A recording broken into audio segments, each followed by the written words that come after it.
welcome to Cooking in Quarantine. Today I'm making mutton karahi, and literally we're doing like a one pot thing, so it'll be nice and quick for you. Get the mutton karahi, pop it in the pan, add in the onions, add in the garlic, and I'm adding some masala and put some water on it and let it cook. So this is going to give the gosht a nice smell, a nice aroma. I say smell, but it's aroma. And I'm going to add the water in. Just enough to cover.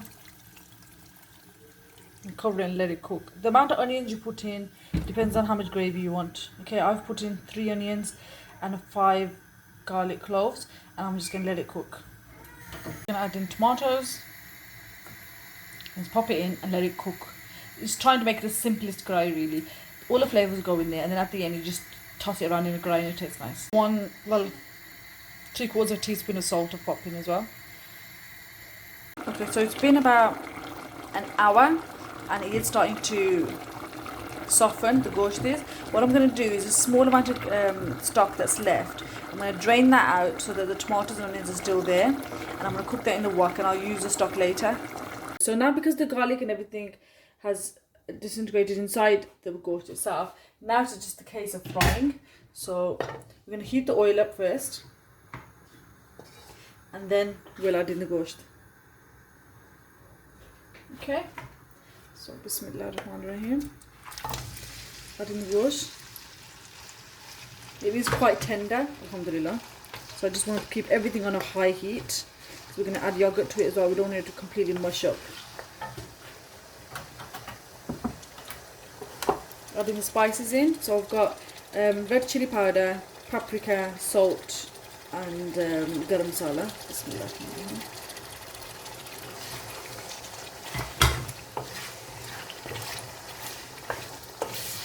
And you need a bit of oil. Like, I mean, later on you can take some oil out if you don't want it too oily. But you need to get that fried taste.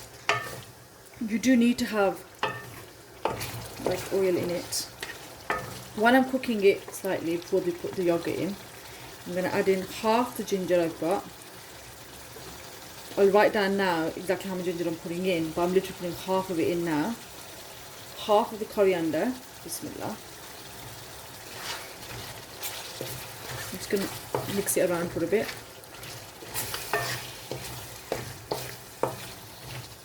And the whole point is to make this nice and quick, because now I don't need to worry about is there going to be any excess onions around. And the gosht has cooked with like nice flavours as well. In the yogurt, Bismillah. I think that's enough actually. And now, like I always say, keep on a low flame first, mix it through thoroughly, and I always repeat this in all my cooking. When you add the yogurt in, you have to keep mixing it because you can't afford for the yogurt itself to split. Now I'm slowly going to bring it up. And I'll show you what I'm waiting for. As soon as I see a bubble, usually I fold this bit, but I'll tell you how long it takes.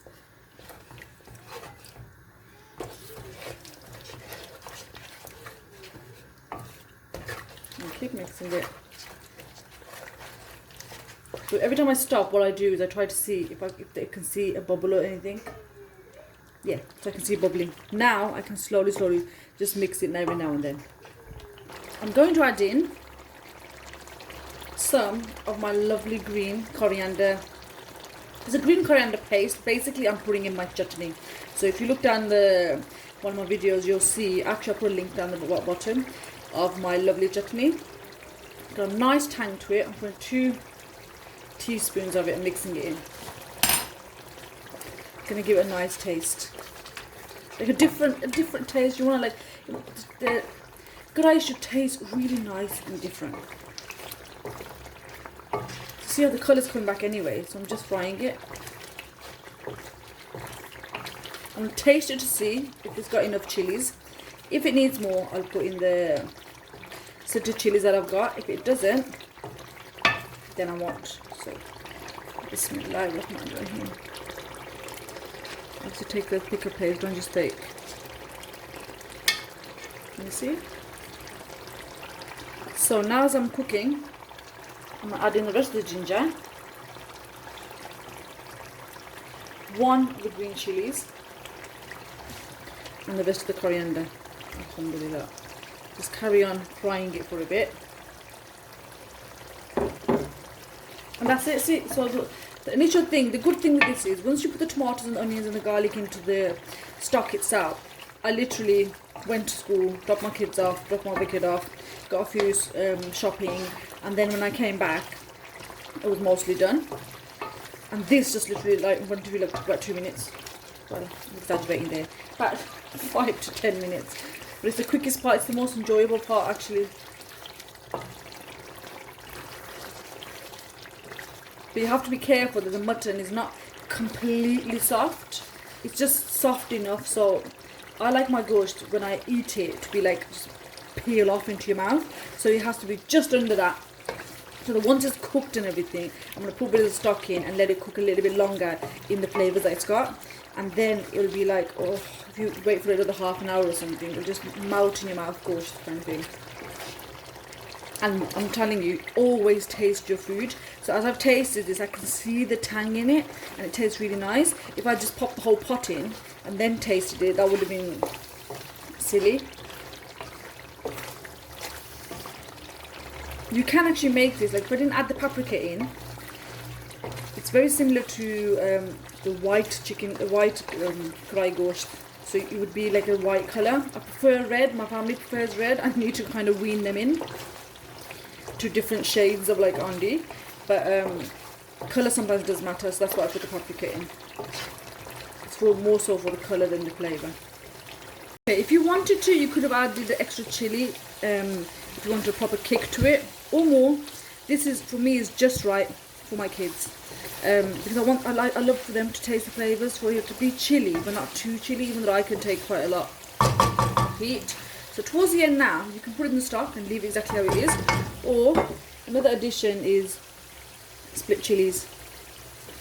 They will add no spice into it, because what I've done is, because it's split and it's not cut up, it will only add spice if you pop it into your plate and eat it with the salad.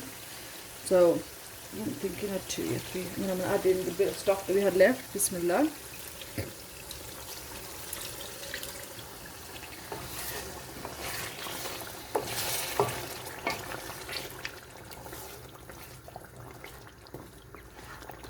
Because even though it is soft, it's not completely soft. So it's not like, what I mean by soft is if you put a naan into it and like press it onto the meat, it just peels off. So I'm going to add this in. The stock, it was only a little bit of stock left anyway. Because what I had done, because I had kept it on a lower heat but then a higher heat, it reduced the stock down to what I needed. So I'm going to pop the lid back on and let it cook on a lower heat for about 10 minutes. Okay, so bismillah, it's been 10 minutes. This is what it looks like. Oh, if you can see that, let's see. Ta-da! Yeah. I'm going to take the lid off. I'm going to check the meat, and then what I'll do is completely cover it and show you what it looks like once it's had its time to rest. Like, you can drain the oil out. It just tastes so nice when it's fried in oil, and you can take the excess oil out and leave the rest. Alhamdulillah.